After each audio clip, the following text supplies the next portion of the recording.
Hello students, welcome to Khandelwal Maths Academy. I am your host Vishwesh Khandelwal. In today's video, we'll be learning about length of arc and area of sector, okay, of lesson 1 angle length measurement of standard 11.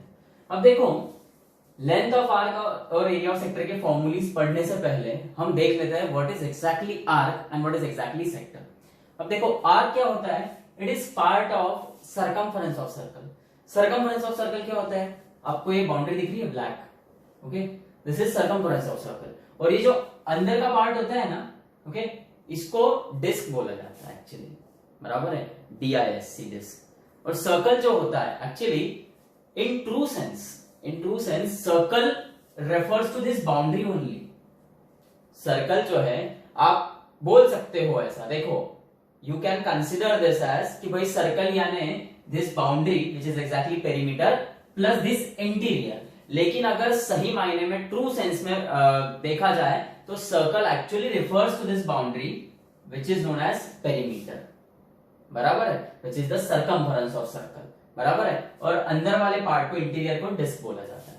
सो ठीक है, हम देखते हैं arc क्या है. देखो arc is part of circumference of circle and this boundary is the circumference of circle. अब यहां पर देखो इस फिगर में आपको दिख रहा है ये AXB इतना, ये माइनर आर्क है, और ये AY पूरा, ये मेजर आर्क है.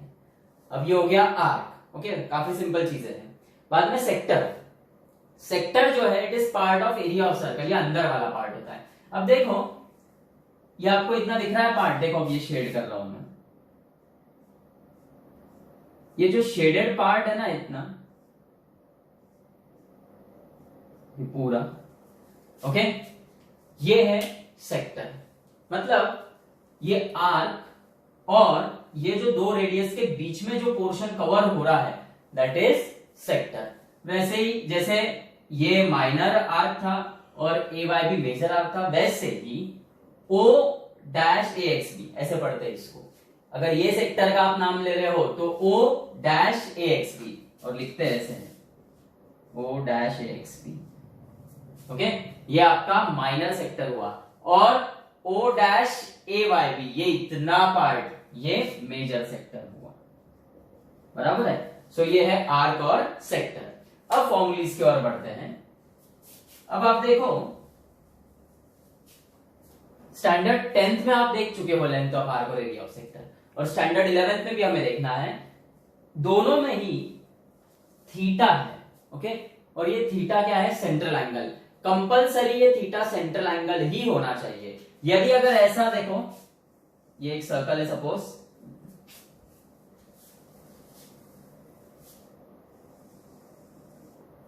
भाई ये एक सर्कल है, ये है उसका सेंटर, बराबर है, देखो हाँ, ये सेंटर है. और सपोज ये एक पॉइंट है P, ये है A, ये X और ये B, बराबर है. सो AXB आर्क तो है, AXB आर्क तो है, पर यहां पे लेंथ ऑफ आर्क के लिए हम ये फॉर्मूलीज नहीं यूज कर सकते हैं, because length of arc area of sector के फॉर्मूलीज में जो थीटा यूज होगा that theta should B compulsory central angle. मतलब वो एंगल जो है वो सेंटर से ही निकलना चाहिए, बराबर है. सेंटर से निकलेगा तभी ये जो ये OA और OB जो सेगमेंट है वो रेडियस कहलाएगी. यहां पर PA और PP रेडियस नहीं कहलाएंगे. तो सिंपल बात है, ध्यान में रखना कि theta should B central angle, compulsory वो एंगल सेंटर से निकलेगा तभी हम लेंथ ऑफ आर्क या एरिया ऑफ सेक्टर फाइंड कर सकते हैं. अब देखो स्टैंडर्ड 10th में जो हमने लेंथ ऑफ आर्क का फॉर्मूला देखा था वो था theta by 360 into 2 pi r, और स्टैंडर्ड 10th में जो थीटा था उसे हम डिग्री में ही मेजर करते थे, बराबर है. अब देखो length of arc is theta upon 360 into 2 pi r, ये आपका स्टैंडर्ड 10th का फॉर्मूला है, that is theta upon 360 into perimeter of circle. अब देखो आर्क जो है, मैंने आपको पहले ही बोला arc is the part of perimeter of circle. So जो लेंथ ऑफ आर्क फॉर्मूला है उसमें पेरीमीटर ऑफ सर्कल आता है, theta upon 360 into perimeter of circle. और एरिया ऑफ सेक्टर का फॉर्मूला था स्टैंडर्ड 10th में, where theta was in degree measure, वो था theta upon 360 into pi r square. जैसे सेक्टर एरिया ऑफ सर्कल से रिलेटेड है तो उसके फॉर्मूले में एरिया ऑफ सर्कल आएगा, okay, theta upon 360 into area of circle. ये था स्टैंडर्ड 10th में. स्टैंडर्ड 11th में हम थीटा रेडियन में मेजर करते हैं। सो यहाँ पे फॉर्मूला चेंज हो जाता है, लेंथ ऑफ आर्क रहेगा आर थीटा और एरिया ऑफ सेक्टर रहेगा 1/2 आर स्क्वायर थीटा। बस इतना ही है, बस आपको ये फॉर्मूले ध्यान में रखना है और इसके हिसाब से अगला जो प्रैक्टिस सेट है 1.2 वो रहेगा। सो अब देखो length of arc and area of sector से रिलेटेड जो प्रॉब्लम्स है वो देखेंगे हम।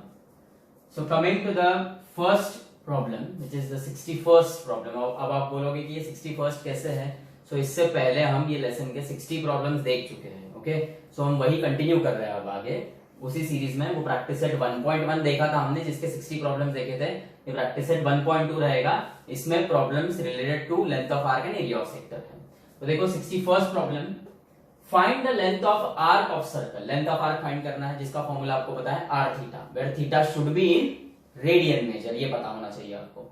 सो find the length of arc of the circle with subtend an angle of 108 degree at the centre. Okay, मतलब ये सेंट्रल एंगल है। If the radius of the circle is 15 centimetre. अब देखो यहां पर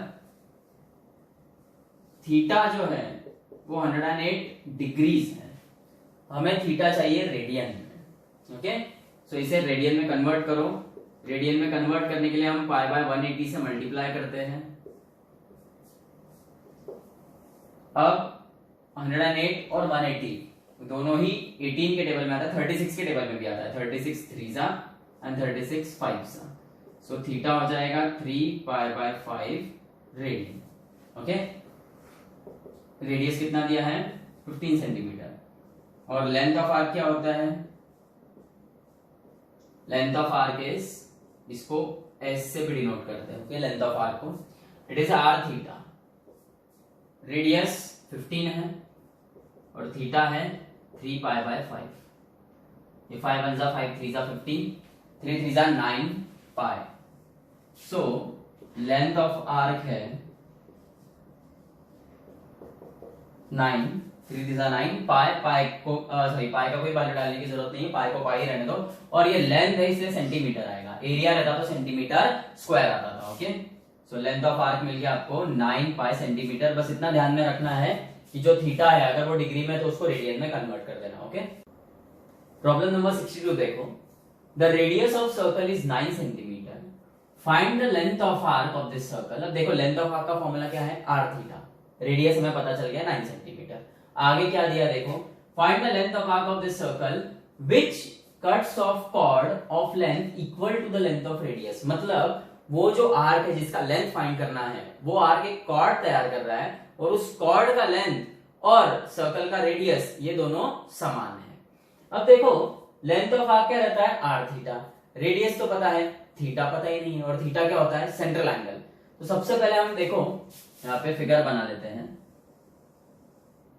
भाई ये सर्कल है,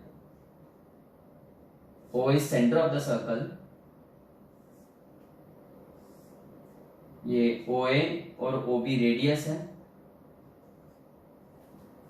और ये आर्क AXB जिसका लेंथ फाइंड करना है, और इस आर्क ने ये कॉर्ड तैयार किया है AB।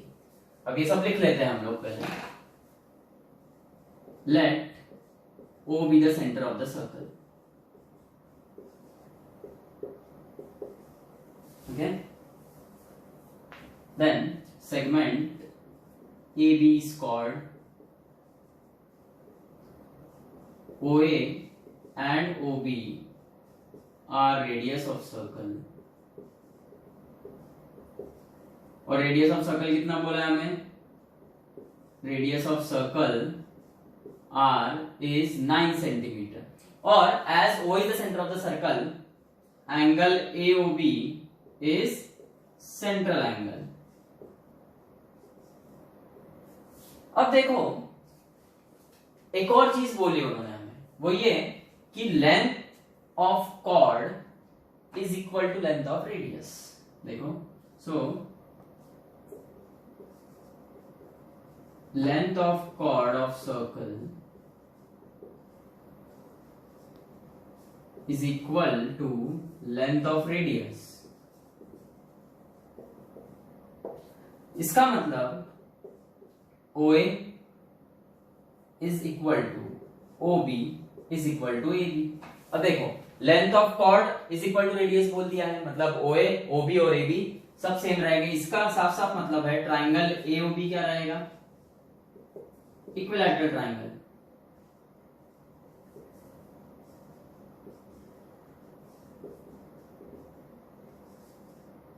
देयरफॉर एंगल एओबी क्या आएगा, 60 डिग्री, बराबर, क्योंकि इक्विलैटरल ट्राइंगल है तो हर एंगल 60 डिग्री रहेगा। That is theta is 60 degree. पर ये थीटा जो है वो हमको डिग्री में नहीं रेडियन में चाहिए, तो it is pi by 3 radian. अब आपको थीटा मिल गया, ओके। और रेडियस आपके पास पहले से 9 सेंटीमीटर। सो अब लेंथ ऑफ आर्क फाइंड करना है। Therefore length of arc is equal to r theta is equal to 9 into pi by 3। 3 1 3 3 9। So therefore length of arc is 3 pi centimetre. खत्म।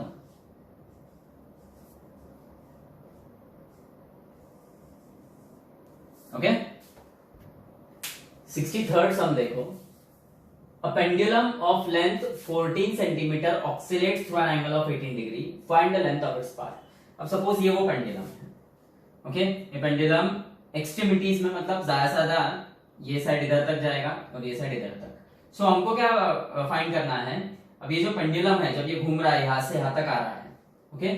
सो length of its path बताना है, मतलब actually क्या बताना रहेगा, length of this arc. अब length of arc में क्या क्या चाहिए रहता है हमको, लेंथ ऑफ आर्क का फॉर्मूला क्या है, r theta.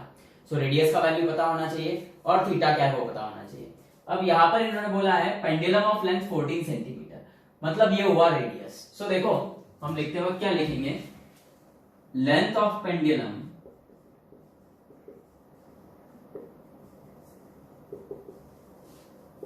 Is equal to radius of circle, okay. और लेंथ ऑफ पेंडुलम है 14 centimetre, therefore r is equal to 14 centimetre. और it oscillates to an angle of 18 degree, मतलब यहां से आते घूमने में जो एंगल तैयार हो रहा है वो 18 डिग्री है। सो इट ऑक्सिलेट्स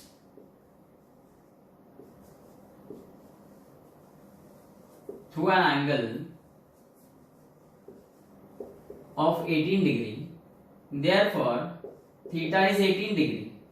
अब लेंथ ऑफ आर्क निकालते वक्त आपको पता है थीटा जो है वो डिग्री में नहीं रेडियन में होना चाहिए, तो इसे रेडियन में कन्वर्ट करो तो वो पाई बाय 180 से मल्टीप्लाई होगा। 18 1 18 10 so this is pi by 10 radian, okay, theta. अब आपको क्या फाइंड करना है, length of its path. So length of the path of the pendulum is equal to length of arc, which is r theta, और radius है आपका 14 और theta है पाई बाय 10। दोनों ही डिवाइड होते हैं 2 से, दिस इज 5 जा एंड दिस इज 7 जा। सो ये आएगा 7 पाई बाय 5। अब जैसे कि ये एग्जांपल क्लॉक का है, ओके, और आपको लेंथ ऑफ पेंडुलम पूछा है तो आपको यहाँ पे पाई का वैल्यू पुट करना होगा, व्हिच इज 22 बाय 7। अब देखो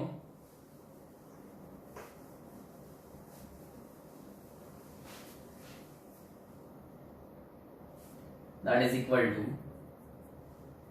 7 into 22 by 7 by 5।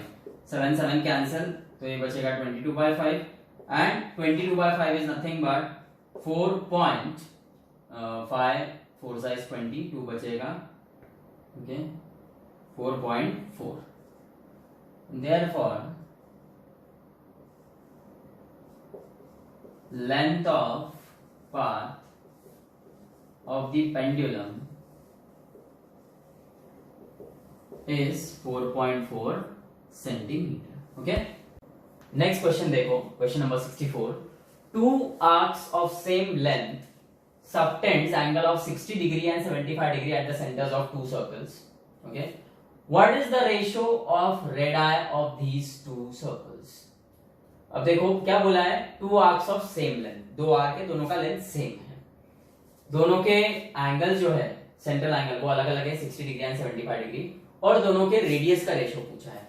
तो सबसे पहले हम लेंगे let S1 and S2 be the lengths of arcs of the two circles. Then let theta 1 and theta 2 be their central angles respectively, and let R1 and R2 be their radius respectively. अब देखो यहां पे हमें theta 1 दिया है 60 degree, इससे हम radian में कन्वर्ट करेंगे 60 इंटू पाई बाय 180 रेडियन,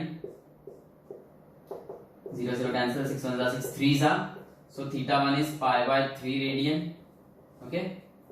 और थीटा 2 जो है वो हमें 75 डिग्रीज दिया है, यानी 75 इंटू पाई बाय 180 रेडियन होगा,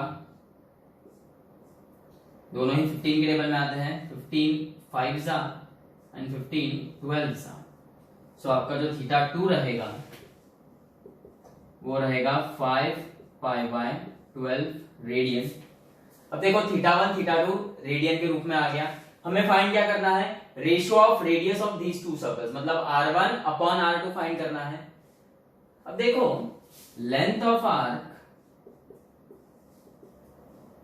S is equal to R theta होता है, और यहां पे हमें क्या बोला है, two arcs of same length, मतलब S1 is equal to S2, this is given.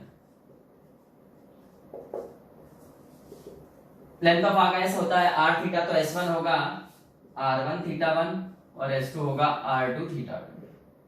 अब देखो ये R1 जैसा कि वैसा, R2 राइट साइड से लेफ्ट में लाओ तो डिवाइड होगा, और ये थीटा 2 अपॉन थीटा 1 होगा, ओके। थीटा 1 अपॉन थीटा 2 मत लिख देना, थीटा 2 वहीं पे था, थीटा 1 लेफ्ट से राइट में या मल्टीप्लिकेशन था, लेफ्ट में राइट में जाएगा तो डिवीजन होगा। और अब यहां पर थीटा 2 का वैल्यू है आपका 5 पाई बाय 12 अपॉन थीटा 1 का वैल्यू है पाई by 3, so therefore R1 upon R2 is ये 11 पाई बाय 12 जैसा कि वैसा, और ये मल्टीप्लाई होगा तो रेसिप्रोकल होगा 3 pi by 5, sorry 3 by pi, pi pi cancel, 3 1 जा 3 4 जा 12, and therefore R1 upon R2 आया 5 बाय 4, और फाइनल आंसर आप लिखोगे the ratio of radius of these two circles is 5:4।